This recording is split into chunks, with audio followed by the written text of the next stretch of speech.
হিসাব মতন চিকেন দেওয়া হয়। আচ্ছা, এটা হচ্ছে পুরোটাই কাঁচা চিকেন, কিন্তু আচ্ছা, পুরোটাই হচ্ছে কাঁচা চিকেন। এবার রাইসটা দিয়ে দেবো। এবার এর সাথে এটাকে মেল্ট করতে হবে।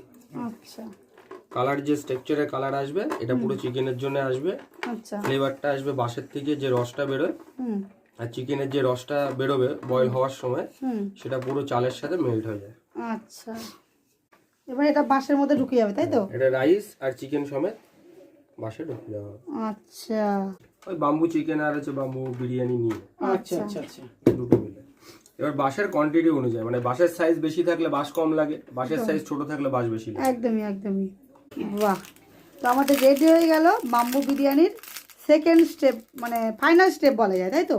Final step. এবার জাস্ট শুধু উনুনে উনুনে যাবে, আচ্ছা, বয়েল হবে। আচ্ছা, তারপর রেডি আমাদের বাম্বু বিরিয়ানি। বাহ।